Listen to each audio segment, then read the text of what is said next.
there's usually only two guys that are happy in the draft: the first guy taken and the last guy taken.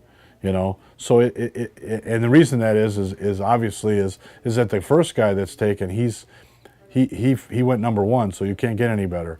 And everybody else below him always thinks they should go higher. But the last guy taken, he's just happy he got drafted at all. The All-Star Game is a momentous day for the 50 players selected. They'll be seen by more than 80 scouts, whose impressions could have a big impact on their future in baseball. For the fans, it's a chance to see the best of the best.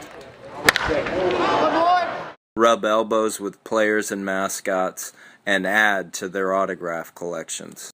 This is big. This is big. This is big for these kids. It's big for the owners. It's big for the fans. It's big for the league. Again, you're getting a chance to see these kids on their way up. You never know which of these kids is going to be having their opportunity to play in the big leagues. The strategy in the All-Star Game obviously is to win it. I mean, there is something on the line, especially with us being in the playoffs already. The winner of the All-Star Game, they're guaranteed home advantage, for the championship if we would happen to make it there. The other thing is I want to make sure everybody gets in. Everybody deserves to get in. It's a special day for the players as well.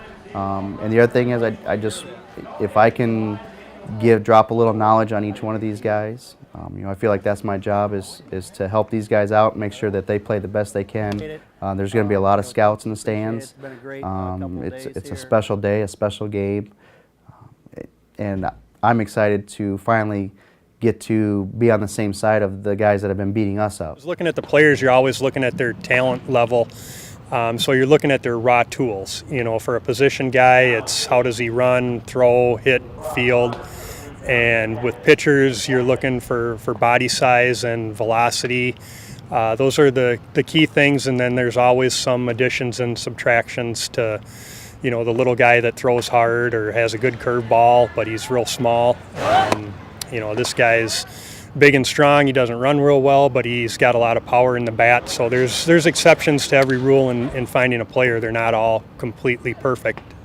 In the game of baseball, when you're a scout, probably the most asked question you ever get from people is, what do you look for? Or how do you know where to find the guy, or in that order, basically. And I always tell them, it's pretty simple once you've been doing it for a while.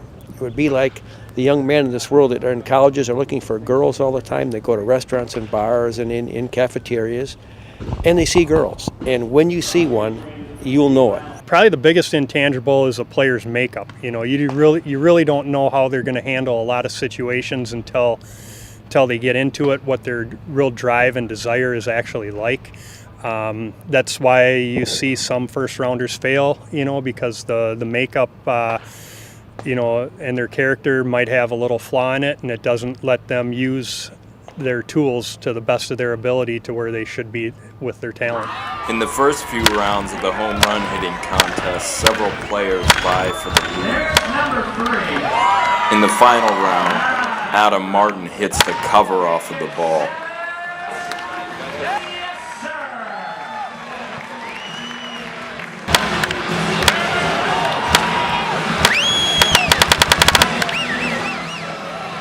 He finishes with a whopping 25 home runs.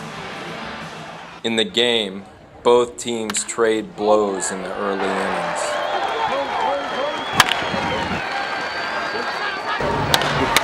But by the seventh inning stretch, the North is getting the better of the South and leads 7-4.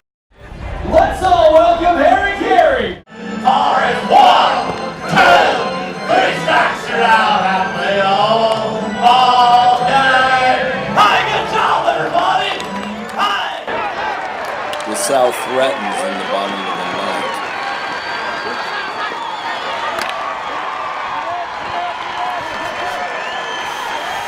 But comes up short, and postseason home field advantage belongs to the North. I get a lot of prodding from scouts that with an all-star game they only get to see 50 guys, when there's probably 250 guys playing in the league that year that will eventually get drafted. So they want to see more of these other talented guys in the league. Consequently, by hook and by crook, we came up with this idea to get more exposure for our players and we created what is called the Big League Dream Showcase. I think the showcase that's going on today in Madison here it's a great thing. You know, I mean, I think that for the Northwoods League, they do an all-star game, and they pick the players for the all-star game from the coaches in the league, from my understanding. So I think when the scouts were asked to pick 4 teams for the venue today, I think that it was a great thing, because it gave us an opportunity to try to get all the best players here for one day and try to see them all for one day, and I think that's a big help to us. Because in the end, you know, it's really a developmental league. That's what we're here to do.